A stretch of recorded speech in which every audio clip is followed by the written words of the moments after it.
நமச்சிவாய சிவாய நம. அனைத்து தமிழ் உள்ளங்களுக்கும் கனிவான வணக்கங்கள். நிகழும் ஸ்ரீ மங்களகரமான சோபகிருது ஆண்டு பிப்ரவரி மாதம் 13ஆம் தேதி செவ்வாய்க்கிழமை அன்று சதுர்த்தி திதியில் உத்திரட்டாதி நட்சத்திரத்தில் சித்தம் நாமயோகத்தில் வணிசை கர்ணத்தில் அமிர்தயோகம் கூடிய நன்னாளில் இந்த சீர்மிகு மாசி மாதம் பிறக்கிறது. நவ கிரகங்களின் அதிபதியான சூரிய பகவான் கும்பராசியில் சஞ்சாரிக்கும் காலம்தான் மாசி மாதம் என்று அழைக்கப்படுகின்றது. தமிழ் மாதங்களில் 11வது மாதமான மாசி மாதத்தில் மாசி மக விரதமும் மகா சிவராத்திரி விரதமும் கடைபிடிக்கப்படுவது விசேஷம். மாசி மாதத்தில் பௌர்ணமி நிறைந்த மக நட்சத்திர நாளில் கொண்டாடப்படும் விரதம் மாசி மகம். சிவபெருமானுக்கு மாசி மாதத்தின் தேய்பிறை சதுர்த்தசி நாளின் இரவில் கொண்டாடப்படும் விரதம்தான் மகா சிவராத்திரி. பிறக்க போகும் இம்மாதம் உங்கள் வாழ்வில் வளமும் நலமும் செல்வ செழிப்பும் பெற்று புதிய வாய்ப்புகள் புதிய வெற்றிகளுடன் மங்களகரமாக அமைய எல்லாம் வல்ல இறைவனை உளமாற வேண்டி விரும்பி கேட்டுக்கொள்கிறேன். இம்மாத கிரக நிலைகளை பார்க்கும்போது மேசத்தில் குருவும் கன்னி ராசியில் கேது பகவானும் மகர ராசியில் செவ்வாய் சுக்கிரன் புதனும் கும்பராசியில் சனியும் சூரியனும் சேர்ந்து பயணிக்கின்றனர். மீன ராசியில் ராகு பகவான் சஞ்சாரம் செய்கின்றார். கிரக சஞ்சாரங்களின் பாதிப்பால் ஒரு சில ராசிக்காரர்கள் தங்கள் வாழ்வில் மண் மீதும் பெண் மீதும் ஆசைப்பட்டு வீண் விரயங்களை அடைந்து திருவோடு ஏந்தி பிச்சை மட்டும் எடுக்கவில்லை என்ற நிலை இருந்தது. தெய்வமாய் நீங்கள் நினைத்தவர் கூட உங்களை தெருவில் நிற்க வைத்து பார்த்தனர். ஆடாத ஆட்டம் ஆடி ஒடுங்கிய உங்கள் வாழ்வில் இனி வசந்தம் வீசப்போகிறது. வரும் வாய்ப்பை சரியாக பயன்படுத்தி முன்னேறும் வழியினை பாருங்கள்.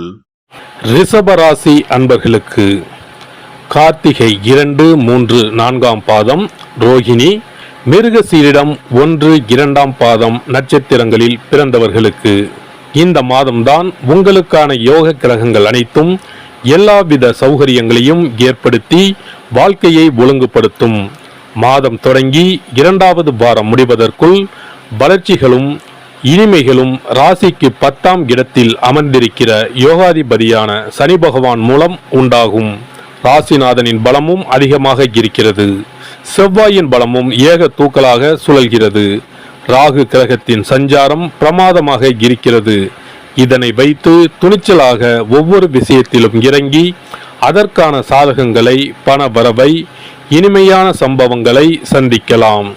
மாதம் தொடங்கி 8 தினங்கள் கடந்த பிறகு ஈடுபடுகிற காரியங்களில் எண்ணற்ற உயர்வுகள் உண்டாகும்.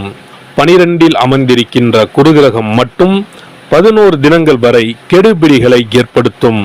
ஆனாலும் மாதம் முழுவதும் 10ஆம் இடத்தில் சூரிய கிரகம் வலிமையான அதிர்ஷ்டமான அமைப்பில் நகர இருப்பதால் எந்த சிரமம் நெருங்கினாலும் தவிடுபொடியாகும். பொருளாதார உயர்வுகளை வசதி வாய்ப்பு அந்தஸ்துகளை சந்திப்பீர்கள். ரோகிணி நட்சத்திரக்காரர்களுக்கு மாதம் முழுவதும் எதிர்பாராத தொகை வரவும் உபரி கமிஷன் ஆதாய வரவுகளும் உத்தியோக இடத்தால் வரவேண்டிய ஊதிய நிலுவைகள் அனைத்தும் கைக்கு வந்து சேரும். அரசு வகையில் ஆக வேண்டிய காரியங்கள் நல்லபடியாக பூர்த்தியாகும். உத்தியோக பொறுப்பு பணி பதவி வகையில் அனுபவித்து வரும் சங்கடங்களுக்கு தீர்வு காத்திருக்கிறது. அடுத்தடுத்த மாதங்களுக்கான தொழில் வியாபார நிர்வாக சம்பந்தமான ஸ்திரத்தின்மையை மேன்மையை 10ஆம் இடத்தில் அமர்ந்திருக்கிற சனி பகவான் உண்டாக்கி தருவார். மிருகசீரிட நட்சத்திர இளம் தம்பதியர்களின் புத்திர பாக்கிய தாமதம் விலகும். இம்மாத புதன், வெள்ளி மற்றும் திங்கட்கிழமைகள் புதிய அதிர்ஷ்டங்களை பெறுவீர்கள்.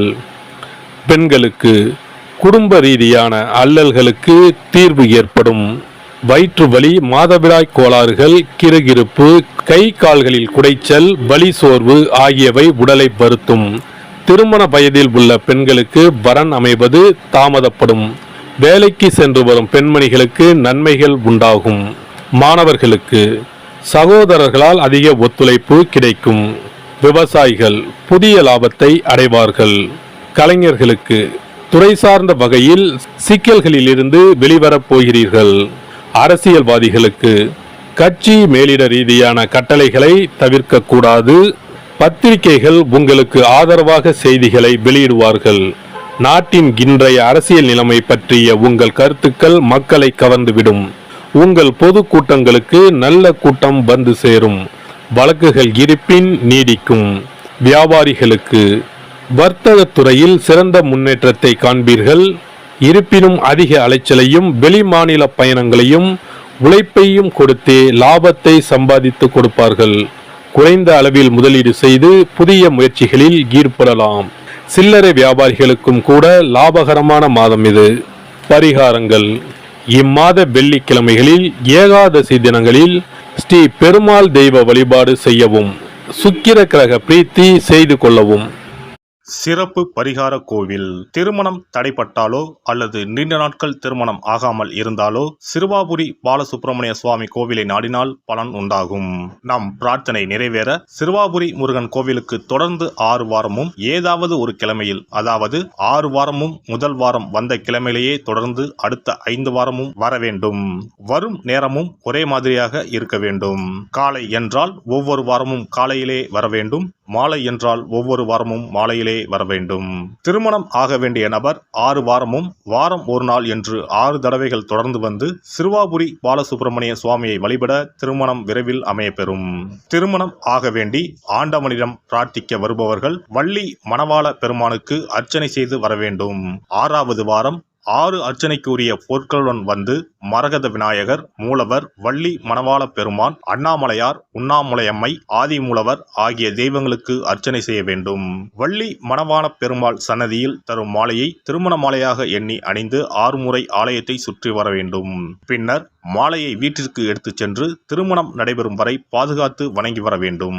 திருமணம் முடிந்ததும் தம்பதி இத்தலம் வந்து 6 தெய்வ சந்நிதிகளுக்கும் அர்ச்சனை செய்து பழைய மாலையை கோவிலில் உள்ள மரத்தில் கட்ட வேண்டும். திருமணம் தவிர மற்ற வேண்டுதல்களான வீடு, பிள்ளை பேறு, செல்வம், நோய் நிவர்த்தி ஆகியவை பெற வருபவர்கள் மேற்படி முறைப்படி 6 வாரமும் மூலவர் சன்னதியில் அர்ச்சனை செய்து வர வேண்டும். 6வது வாரம் மூலவர் சன்னதியில் இருந்து பெற்ற மாலையை அணிந்து 6 முறை நம் வேண்டுதலை இறைவனிடம் முறையிட்டு வெற்றி வேண்டி ஆலயத்தை வலம் வர வேண்டும். இத்தலத்திற்கு பிரார்த்தனை செய்து வருபவர்கள் 6 வாரமும் திருப்புகழ் பாடி இறைவனை வணங்க வேண்டும். எண்ணியதை முடிக்கும் எம்பெருமானை எண்ணி நம் மனதில் நம்பிக்கையை வளர்த்து கொள்ள வேண்டும். முதல் 5 வாரங்களுக்கு ஒவ்வொரு முறை வரும்போதும் 2 தேங்காய், 2 வாழைப்பழம், வெற்றிலைப்பாக்கு, பூமாலை 1 மற்றும் 2 எலுமிச்சப்பழம் கொண்டு வந்து வணங்க வேண்டும். 6வது வாரம் ஆண்டவனை வழிபட்டு அர்ச்சனை அல்லது அபிஷேகம் செய்ய வேண்டும். ஒவ்வொரு வாரமும் வந்து போகும்போது நம்மிடம் கொடுக்கப்பட்ட ஒரு எலுமிச்சம் பழத்தை வீட்டிலே வைத்து பூ வைத்து பூஜித்து வர வேண்டும். முதல் வார எலுமிச்சம் பழத்தை 2வது வார எலுமிச்சம் பழம் வந்தவுடன் எடுத்து கடல், கிணறு ஏதாவது ஓர் அசுத்தம் இல்லாத இடத்தில் சேர்த்துவிட்டு தற்சமயம் பெற்று வந்த பழத்தை மீண்டும் பூஜிக்க வேண்டும். இவ்வாறு 5 வாரம் செய்துவிட்டு 6வது வாரம் நாம் பெற்று வந்த பழத்தை ஈரம் படாது பாதுகாத்து நம்முடைய பிரார்த்தனை நிறைவேறும் வரை பூஜிக்க வேண்டும். இந்த பிரார்த்தனை பூஜை காலங்களில் நாம் அண்டர்பதி திருப்புகளை ஓதி வணங்க வேண்டும். நம் பிரார்த்தனை நிறைவேறியதும் சிறுவாபுரி வந்து 6 அர்ச்சனைக்கு உரிய பொருட்கள் வைத்து பால சுப்பிரமணிய சுவாமியை வணங்க வேண்டும். இங்கு உள்ள 2 முருகப்பெருமான் சன்னதிகளில் ஆதி மூலவரிடம் நம்முடைய குறைகளையும் தடைகளையும் நீக்க கோரி வணங்கி வர இன்ப வாழ்வு உண்டாகும்.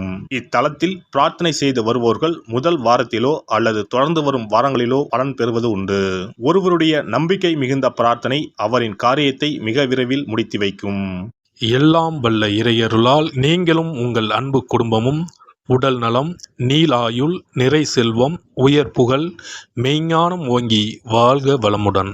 இந்த வீடியோ பதிவு உங்களுக்கு பிடித்திருந்தால் லைக் பண்ணுங்க, கமெண்ட் பண்ணுங்க, ஷேர் பண்ணுங்க, மறக்காம சப்ஸ்கிரைப் பண்ணுங்க, பக்கத்துல இருக்கிற பெல் பட்டனை கிளிக் பண்ணுங்க. நன்றி, வணக்கம். ஓம் நமச்சிவாய. சிவாய நம.